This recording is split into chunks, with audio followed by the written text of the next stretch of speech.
नाज़रीन, इस वक्त हमारे साथ एक सोशल वर्कर राजा अफराद कोकन साहब मौजूद हैं। राजा साहब, पिछले दिनों आपने अदर आपकी आवाज़ पर एक खबर दी कि जो चौधरी विलायत खान साहब ने दावत की है, उन्होंने ज़ाती हैसियत में दावत की है। ये बात आपने क्यों कही थी? बिल्कुल राय साहब, सबसे पहले तो मैं आपका शुक्रिया अदा करता हूँ कि आपने मुझे टाइम दिया।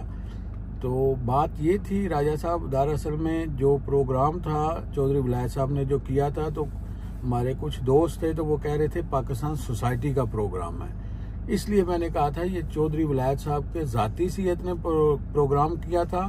वो इसलिए कि पाकिस्तान सोसाइटी पूरे डेनमार्क में फैली हुई है, तो अगर पाकिस्तान सोसाइटी का प्रोग्राम होता तो उसमें सबसे ज़्यादा लोगों ने शिरकत करनी थी। और इस वजह से मैंने क्लियर किया इस बात को, क्योंकि हमारे कुछ दोस्त ऐसे हैं जिनके टेलीफोन आए कि हमने उनको दावत क्यों नहीं दी या चौधरी साहब ने उनको क्यों नहीं बुलाया।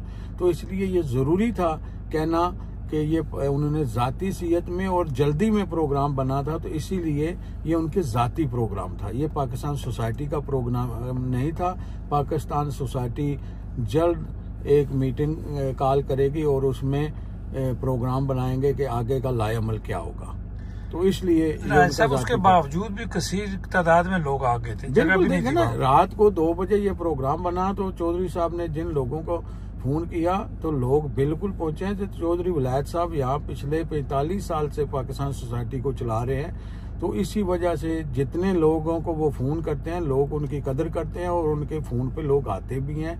और उन्होंने यहाँ कम्युनिटी के लिए काम किए हैं। जो भी बंदा कम्युनिटी के लिए काम करता है, कम्युनिटी उसके साथ तावन करती है। राजा साहब, को ब्रेकिंग न्यूज देंगे कि खबर आ के पाकिस्तान से भी कोई मेहमान तशरीफ ला रहे हैं? इंशाल्लाह पाकिस्तान सोसाइटी के मेहमान होंगे और वो बहुत जल्द उसका लाएअमल तैयार होगा और पाकिस्तान सोसाइटी की वेबसाइट पे बिल्कुल उसके बारे में बता दिया जाएगा कि कौन गेस्ट आ रहे हैं पाकिस्तान से। राजा साहब, आपका बहुत शुक्रिया, अपने कीमती टाइम। बहुत शुक्रिया राज साहब, बहुत शुक्रिया। पाकिस्तान जिंदाबाद। पाकिस्तान जिंदाबाद, पाक फौज जिंदाबाद।